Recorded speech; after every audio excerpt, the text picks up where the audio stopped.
Ascent Audio, a division of Recorded Books, presents Speak with Confidence, Overcome Self-Doubt, Communicate Clearly, and Inspire Your Audience by Mike Acker. Narrated by Mike Acker. Publisher's Note: this audiobook contains references to visuals present in the print and ebook editions of the book. Limit of liability, disclaimer of warranty. While the publisher and author have used their best efforts in preparing this book, they make no representations or warranties with respect to the accuracy or completeness of the contents of this book, and specifically disclaim any implied warranties of merchantability or fitness for a particular purpose. No warranty may be created or extended by sales representatives or written sales materials. The advice and strategies contained herein may not be suitable for your situation. You should consult with a professional where appropriate. Further readers should be aware that websites listed in this work may have changed or disappeared between when this work was written and when it was read. Neither the publisher nor author shall be liable for any loss of profit or any other commercial damages, including but not limited to special, incidental, consequential, or other damages. Free offer. Thank you for investing in my book. As an appreciation, I'd love to give you a free gift, the 3-in-3 video course.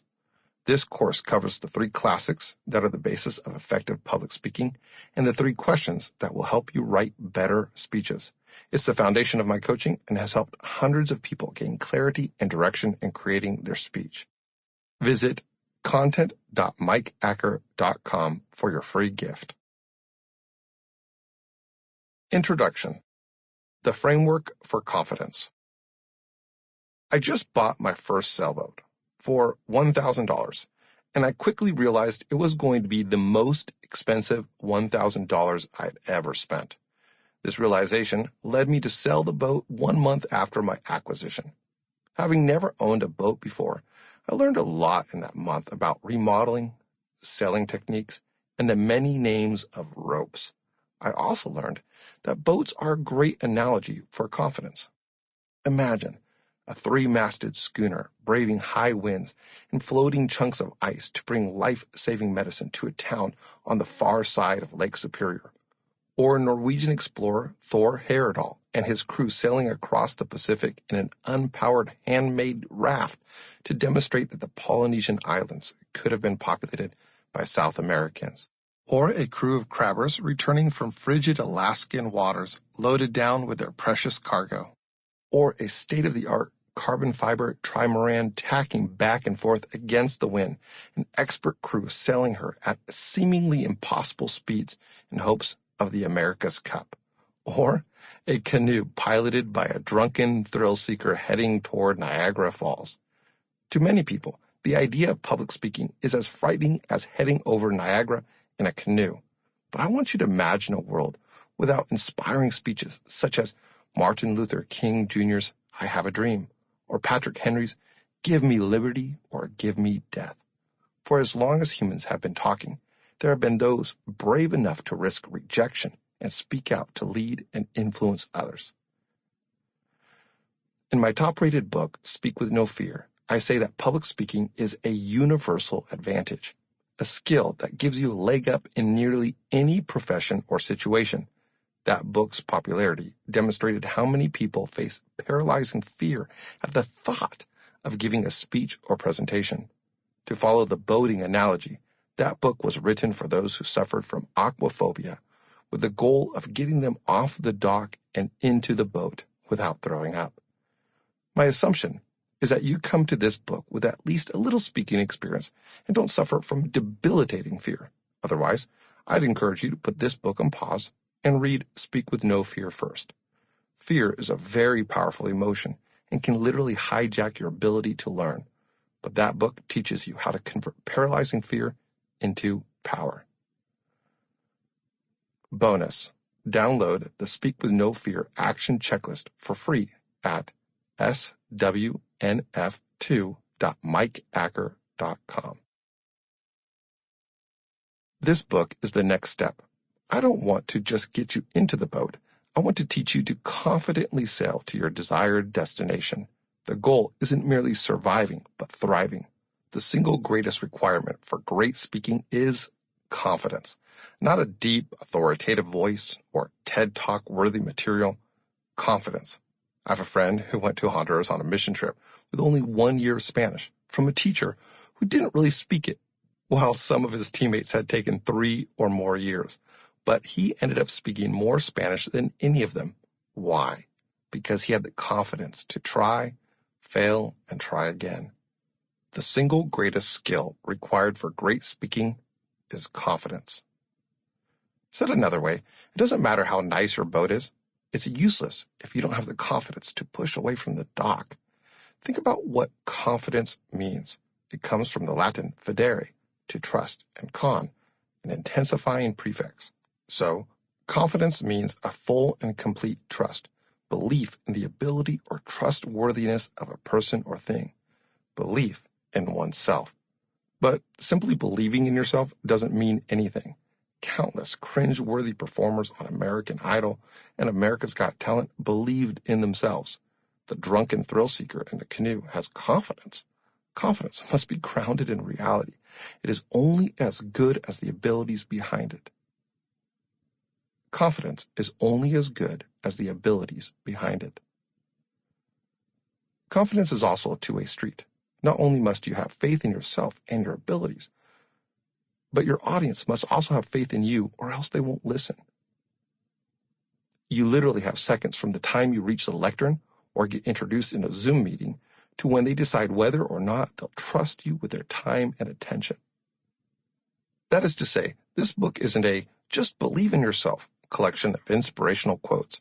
It's a proven pathway to becoming a capable and confident speaker who makes an impact. This book is a proven pathway to becoming a capable and confident speaker that makes an impact. I've spent over 2 decades developing this pathway, studying communication from every angle, speaking to crowds of every size, and coaching speakers of every background. A UFC heavyweight champion, politicians, CEOs of multi-billion-dollar companies, but also to students, engineers, ESL speakers, and professionals at all levels. People just like you. What I'm saying is, I've seen this framework work. This is my 6th book about communication, but it was supposed to be my first. When I started writing, I thought, not yet, Mike. You have more to learn and process. I knew it was too important a topic to rush. Now, I'm ready, and I'm excited about everything I have to teach. Confidence on stage follows you off stage. I went to a fairly small private university with a debate team that held its own against far more prominent schools. Year after year, Professor Gary Gillespie led Northwest University to win at national and international tournaments. In Speak With No Fear, I talk about how Gillespie first talked me into joining the team in spite of my self-doubt and then believed in me until I learned to believe in myself.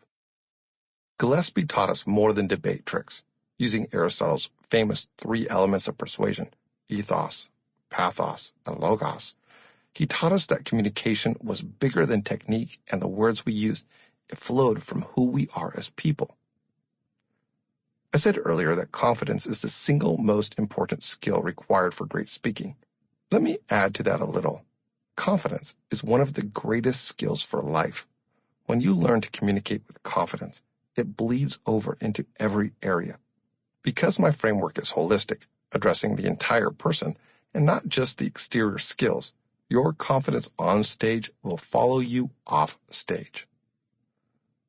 Bonus, download a quick confidence cheat sheet for free at cheatsheet.mikeacker.com.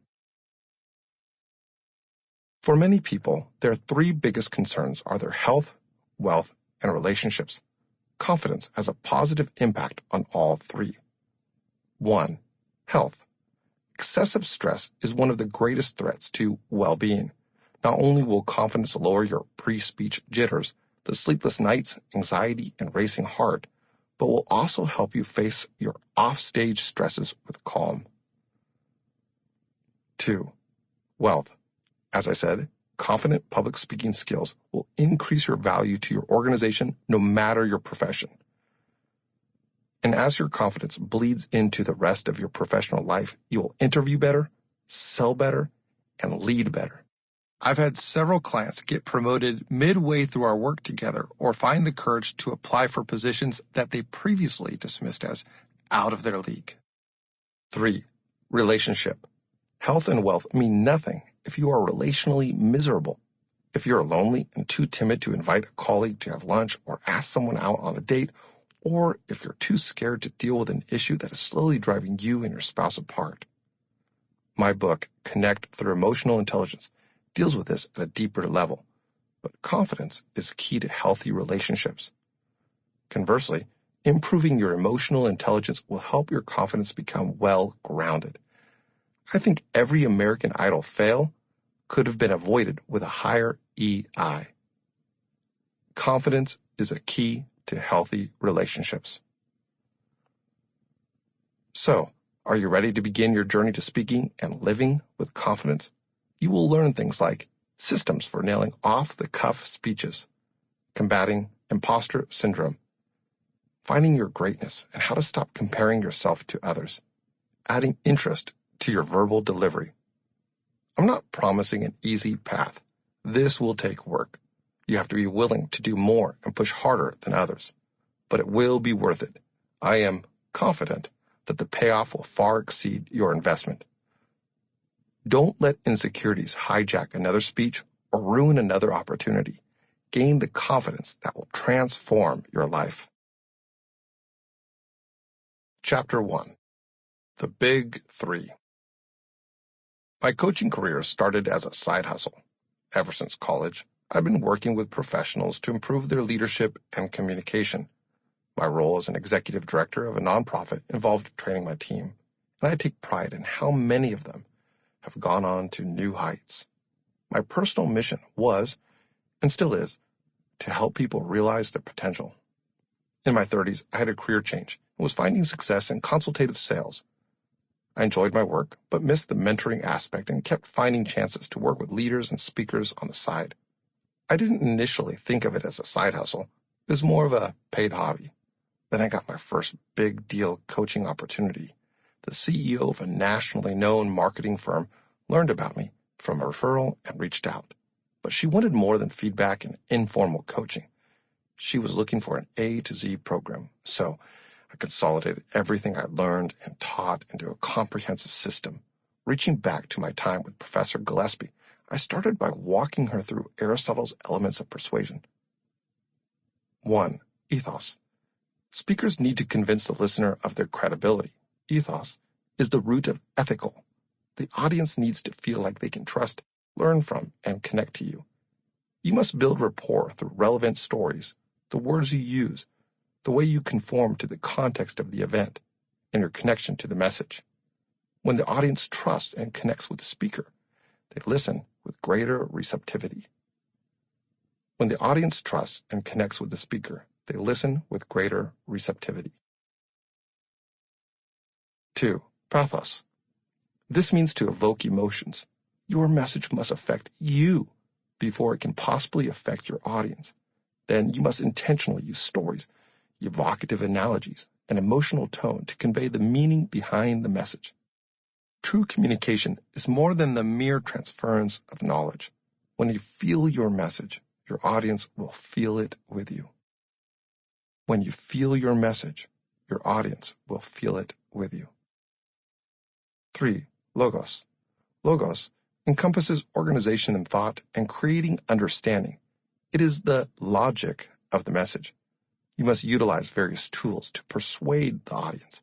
Case studies, facts, citations, research, statistics, and recognized authorities. These types of proofs make your material more persuasive and help you win your audience over. You must have something worth saying and do the work of framing it in a way that appeals to the head. I went on to tell the CEO that effective communication requires all three.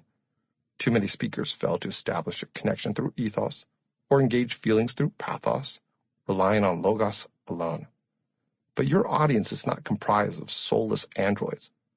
They are emotional beings and rely on intuition as much as intellect. If you want to impact your listeners, you must use all three elements of persuasion. We are emotional beings and rely on intuition as much as intellect. After I had gone through all of this with the CEO, her response forced me to reevaluate my brand new coaching curriculum. Mike, that's good stuff, but it's useless to me. I'm too nervous to even get up on stage, let alone think about elements of persuasion. Useless? Shoot. Now what? I had to peel back all my memories, back to when I was a frightened 7th grader in Mexico who gave himself a psychosomatic fever to avoid speaking in front of the class and to remember how I evolved to become a confident speaker. Over nearly 20 years of experience in education, I had intuitively developed my own 3 sources of confidence. Once I systematized those, I was able to help that CEO. This formed the foundation for my programs, communication workshops, and now this book. This proved so effective that I began receiving more and more referrals. Even as I kept the sales job, my hobby became a registered business, and I had to hire staff. I was coaching, speaking, and giving workshops. Something had to give, and I made the leap of faith into full-time coaching, speaking, and writing. And I'm loving it. The sources of confidence. I want you to think back to the last time you heard a speech that moved you. Maybe it was a politician that made you believe in a better future. Maybe it was a motivational speaker that inspired you to push yourself further. Or maybe it was a coworker who made you think, I wish I could speak like that. Speakers like that are marked by genuine confidence. Not, hold my beer and watch this confidence, but confidence that holds the speaker steady and inspires the audience. Confidence like that isn't a single thing, but a combination of your identity, your message, and your skills. True confidence is found where these 3 components meet. When you have determined your identity, defined your message, and developed your skills. In this chapter, I will walk you through the 10,000-foot view of each and what happens when any one of them is lacking. From there, I'll devote a section to mastering each component. 1. Determine your identity. I begin this book by asking you to imagine a schooner, a handmade raft, and other boats. Your identity, the collection of your strengths and weaknesses, experiences, personality, and deep-seated values, is like one of those boats. Each one is different and is meant for different kinds of tasks. At the same time, boats can be modified within certain limits. Confidence comes from knowing your boat, what it is capable of, what kind of shape it is in, and where you can improve it. I'll frequently have prospective clients ask, Mike, can you teach me some new techniques and skills so I can feel more confident? My response, yes, but let's start with laying the foundation before jumping to the finishing touches. I'm not doing them any good by showing how to run up the mainsail if their boat is taking on water by the gallon. Before we address your message or add new skills, you need to do the deep work of determining who you are. Notice that I said determine your identity, not discover. There is a discovery element to it, but it doesn't stop there. One of my favorite sayings is, where you are isn't where you have to stay. There are parts of your identity that you need to accept, but there are others you can improve. Where you are isn't where you have to stay. In the first section of this book, I will walk you through understanding and determining your identity. By the time you finish that section, you will have a clear idea of who you are as a speaker, how the message flows from you, and which parts of yourself you need to embrace, accept, or improve. 2. Define your message. The movie Dunkirk tells the real-life story of the mass evacuation of British forces out of France at the beginning of World War II. With German forces speeding toward Dunkirk, the call went out across England for all available boats to sail the channel and save as many soldiers as possible. The response was overwhelming as everything from luxury yachts to barely more than lifeboats braved the German Luftwaffe and made the dangerous trip. Countless professional and amateur sailors risked their lives because they understood that their cargo was precious. If you and your identity are the boat, your message is the cargo. Would you risk your life and reputation to deliver a boatload of plastic trinkets? Probably not. but to save your fellow citizens from the Nazi war machine? I'd like to think I would have sailed my $1,000 boat to Dunkirk for that. What if your cargo feels like plastic trinkets? Many of my clients struggle because they're bored by their topic, routine updates, IT protocols, sales trends and graphs, key performance indicators, KPIs, and returns on investments, ROIs. But part of confidence in your message comes from connecting to its deeper meaning and purpose. If it's worth saying, then it's worth caring about. Every business is ultimately about people, and people are worth our emotional investment. But I'm getting ahead of myself. If it's worth saying, then it's worth caring about. In the second section, we'll begin by digging into your message and what it means to your audience. Then I'll teach you how to efficiently craft and effectively deliver it. This will cover not only prepared speeches, but also off-the-cuff presentations and meetings. By the time you finish that section, you'll gain the confidence to speak in any situation. 3. Develop skills. Have you ever watched someone who excels in their craft? It almost doesn't matter what they're doing. Glass blowing, playing guitar, bartending, handling a sailboat. There is an artistry to how their hands seem to move of their own accord. I recently listened to leadership expert John Maxwell speak. That man's been speaking longer than I've been alive. He employed all the skills and techniques that I teach, but so seamlessly that I didn't even notice. I just knew I was in the hands of a master. If your identity is the boat and your message the cargo, then your skills are your speaking skills. Pretty straightforward there. In the third section, we'll cover a host of tricks and techniques that are so practical that you might be tempted to skip ahead. Don't do it. I intentionally place skills last because they are built upon the foundation of identity and message. By the time you finish that section, you will have a box full of tools that you know how to use. Heart, head, and hand. Identity, message, and skills. All three are vital. Another way I like to describe it is, identity is your heart. Who is saying it? Message is your head. What is being said? Skills are your hands. How it is being said. Confident speaking, speaking that flows from your confidence and makes an impact on the listener, requires all three components working in conjunction. What happens if one is missing? If someone has identity and message but lacks the skills, they're boring. You can probably name a few seasoned professors who really knew their stuff but put you to sleep. For the Harry Potter fans out there, this is Professor Binns, teacher of history of magic who could make the Goblin Rebellion boring. If someone has identity and skills but lacks a message, they are simply entertainers. People enjoy listening to them but leave unchanged. There's nothing wrong with that if your goal is entertainment, but I believe you want more for your audience. You want them to think, feel, or do something new because of you. These speakers are like Professor Trelawney, the divination teacher. She put on quite a show for her believers, but there's no meaning behind almost any of her predictions. And I don't think she gets any credit for her 2 real prophecies. Finally, if someone has a message and skills but no identity, they, at best, have no depth. At worst, they are hypocrites. They look great on stage, but it falls apart when you get up close. These are like Gilderoy Lockhart. Big talk, lots of style, but it's all fake. Let's be honest. These are the most dangerous of the 3. Many of us grew up listening to Bill Cosby, laughing at his jokes and wishing our dads were as wise and cool as Cliff Huxtable. When the reality of his character came out, we were left stunned and heartbroken. At this moment, who do you feel the most like? Binns, Trelawney, or Lockhart?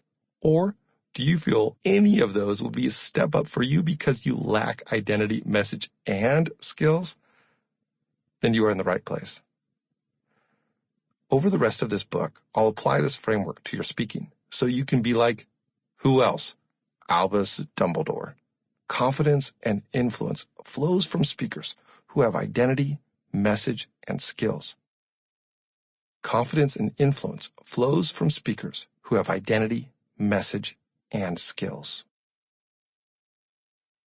Proven paths to false confidence. Before we get started, it's vital to understand that confidence is not an absence of fear. In proper doses, fear is a tonic. Every speech should stir up some level of nervousness within you. It does me. In Speak with No Fear, I spend an entire chapter on channeling those nerves into energy and emotion, i.e., pathos. No one enjoys fear, but attempting to eliminate it altogether will take you down one of the two proven paths to false confidence. Those paths are arrogance and apathy. Either of them will ensure feelings of confidence, but at the cost of effectiveness and connection. Arrogance says, I don't need this book. My audience is lucky to have me. It takes over when we impress ourselves, perhaps because we're subconsciously afraid we don't measure up. Apathy says, it's not worth the effort to listen to this book. My audience is going to show up anyway because they have to. It creeps in when we no longer care and are too lazy to change. Arrogant speakers often are seen among politicians, rising stars, and even in churches. Apathetic speakers fill long-time management positions, academia, and sectors that don't require them to prioritize quality in communication. The fact that you've listened this far tells me that neither apathy nor arrogance have taken over, yet. But they are constant temptations to every speaker and leader. In Chapter 3, we'll talk more about them and how they're common reactions to personal shortcomings. Apathy and arrogance are constant temptations to every speaker. All this is to say that as you go on this journey towards confidence, be on the lookout for creeping arrogance. I don't need this. And apathy. Who really cares? Pay particular attention to when they try to creep in. Don't be surprised if it's when I touch a nerve. As we'll see in the next section, true confidence goes far deeper than your ability to give a presentation, and will end up touching on things like self-worth, emotional intelligence, and your personal values. Will it be hard work? Absolutely, but the payoff will extend far beyond a single speech. Part 1. Determine your identity. Chapter 2. You are the message. You are the message.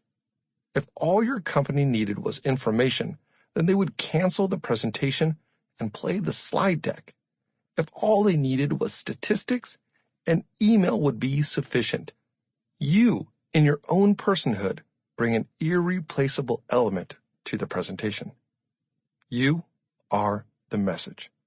For example, I've been speaking professionally for almost 20 years, and have taken more classes than you can imagine, and have read more books than you can count. Am I perfect? By no means. But I do know what I'm talking about. When I speak about speaking, it comes from inside of me. It is part of who I am. Contrast that with a politician reading the speech that someone else wrote about an issue he doesn't understand to people he has no connection with. When you are asked to give a presentation, relay a report, or speak to your team, it means they need you, not your slideshow or handouts. When I first started writing, I was reluctant to share all my insights, for fear of undercutting my coaching business. But I discovered that people are more likely to hire me if I give away everything. They understand that the message I have in me is bigger than what's in the book, and that's worth paying for. They need you, not your slideshow or handouts. Going back to Aristotle, PowerPoint obviously cannot provide the ethos and pathos, and it can't provide all the logos either. That is something you know about. These ideas are something you have a vested interest in. Your speech carries part of you. If anyone else were to give the same presentation, it would not be the same. So, you are the message. You are the boat that carries the cargo. Without you, the real message won't ever arrive at its destination. For that reason, your identity is foundational to confidence. Setting the foundation. If you read any of my other books, then you may already know a little bit about my story. My mother was a witch, literally, and my father was a drug smuggler, which is how he learned to speak Spanish and fly, literally and figuratively. Before I was born, they began to turn their lives around, and then several years later, when I... Sample complete. Ready to continue?